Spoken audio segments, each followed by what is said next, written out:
وہ صحیح کہتے ہیں کہ جس کا باپ نہیں ہوتا ہر کوئی اس کا باپ بننے کی کوشش کرتا ہے، یعنی کہ اگر کوئی انسان یتیم ہو تو ہر کوئی اس کو مشورے دینے آ جاتا ہے، خاص طور پہ وہ انسان جو اس کا خرچہ اٹھا رہا ہوتا ہے۔ اسی طرح سے قرض جام نشوہ کے ساتھ ہو رہا ہے۔ نشوہ نے LLB میں فرسٹ پوزیشن حاصل کی ہے، جو کہ اس کے تایا کا بیٹا نہ کر سکا، اور اس کی ماں جو بسمہ ہے وہ اپنے شوہر کے مرنے کے بعد نہ تو اپنے گھر جا سکی ہے، یعنی کہ اس کے والدین نے ایکسیپٹ ہی نہیں کیا، جیسے موسٹلی ہمارے والدین کہتے ہیں مشرقی طور پر جی کہ جتھے شادی ہوئی ہے اتھے جنازہ اٹھنا چاہیے۔ اس طرح سے اس کی ماں نے اس کو ایکسیپٹ نہیں کیا تو بیچاری ظاہر ہے سسرال میں رہتی ہے، اس کا جو جیٹھ ہے، جیٹھ اس کے ساتھ غلط تعلقات میرا تو خیال ہے کہ اس نے رکھے ہوئے ہیں، جو کہ مجھے اس کی باڈی لینگویج سمجھ آتی ہے، جس طریقے سے وہ اس کو پیسے دیتا ہے، یعنی کہ اس کے ساتھ کچھ نہ کچھ غلط حرکت وہ ضرور ہی کرتا ہے۔ اس کے علاوہ وہ سارے گھر کا کھانا بناتی ہے۔ بختیار جو یعنی کہ اس کا جیٹھ ہے، اس کی بیوی کو سارا کچھ پتا ہونے کے باوجود وہ جسٹ ایکسپلائٹ کر رہی ہے اپنی دیورانی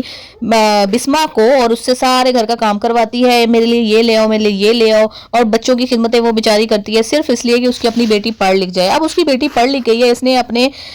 بڑے ابو سے اس نے اپنی لینی ہے جائیداد، جو کہ اس کے والد کا حصہ بنتا ہے۔ پھر اس پہ خوب ہی لڑائی ہوگی، کیونکہ بختیار کا اپنا بیٹا جو ہے وہ تو ویسے بھی نشے کا عادی ہے، اور جو نشے کا عادی انسان ہوتا ہے نا وہ اور کچھ کرے نہ کرے لیکن اس میں تشدد کرنے کے ایلیمنٹس جو ہے نا وہ بہت زیادہ موجود ہوتے ہیں۔ تو اسی طرح سے جب کام پڑے گا کسی نہ کسی پہ تشدد کرنے کے لیے تو یہ لڑکا آگے آئے گا، جو اپنی والدہ کو لے کے علیحدہ ہو جائے گی، اور سب سے پہلے وکالت کا استعمال اپنے ذاتی مفادات کو حاصل کرنے کے لیے کرے گی، جو اس کے بیسک فنڈامنٹل رائٹس بنتے ہیں اس کی ماں کے وہ حاصل کرے گی۔